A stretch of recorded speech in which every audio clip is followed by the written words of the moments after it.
بسم اللہ الرحمن الرحیم صلی اللہ علی حبیبہ سیدنا محمد وآلہ وسلم۔ حجت الکاملین، سند الواصلین، برہان العاملین، سلطان الاصفیاء، مخدوم الاولیاء، حضرت سید علی بن عثمان حجویری داتا گنج بخش رحمۃ اللہ تعالی علیہ کا مختصر تعارف پیش خدمت ہے۔ آپ کا اسم گرامی سید علی بن عثمان تقریباً 400 ہجری میں غزنی کے شہر میں آپ کی ولادت ہے۔ علم و عمل، زہد و تقوی کے نور سے منور گھرانے میں آپ نے آنکھ کھولی، جس گھرانے نے اخلاق و کردار کو یوں معطر کیا کہ جس کی خوشبو آج بھی پورے عالم میں محسوس کی جاتی ہے۔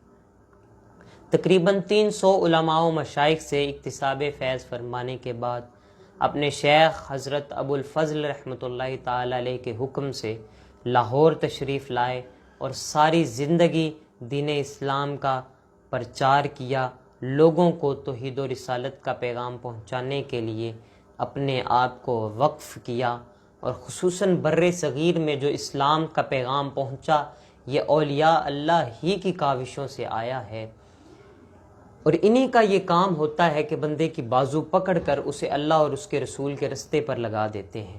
پوچھتے کیا ہو کہ اولیاء کیا دیتے ہیں، یہ کیا کم ہے کہ بندے کو خدا دیتے ہیں۔ اور پھر بڑے بڑے علماء اولیاء نے آپ کے مزار پر انوار پر حاضری دی۔ سلطان الہند سید معین الدین چشتی اجمیری رحمۃ اللہ تعالی علیہ حاضر ہوئے تو فرمانے لگے، گنج بخش فیض عالم مظہر نور خدا، ناکساراں پیر کامل کاملارا رہنما۔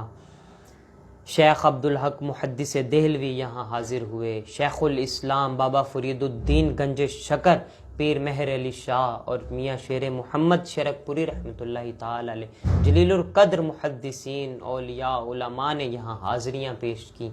اور علامہ اقبال جب حاضر ہوئے تو کہا، سید حجویر مخدوم امم، مرکد او پیر سنجر راہ حرم، بندہائیے کو ساراساں گزیخت، در زمین ہند تخم سجدہ ریخ۔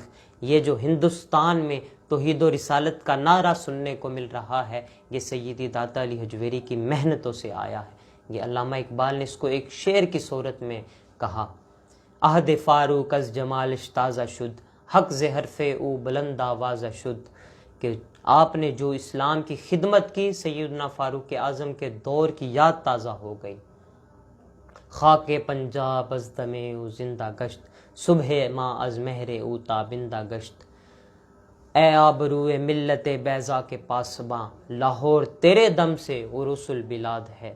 یہ جو لاہور بچا ہے، اللہ کی رحمتوں کا نزول ہو رہا ہے، یہ انہی نیک لوگوں کے یہاں تشریف فرما ہونے کی برکت ہے۔ اللہ تعالی ہمیں ان کا ادب اور احترام کرنے کی توفیق عطا فرمائے، ان کی تعلیمات پر عمل پیرا ہونے کا جذبہ عطا فرمائے، آمین بجاہ النبی الامین۔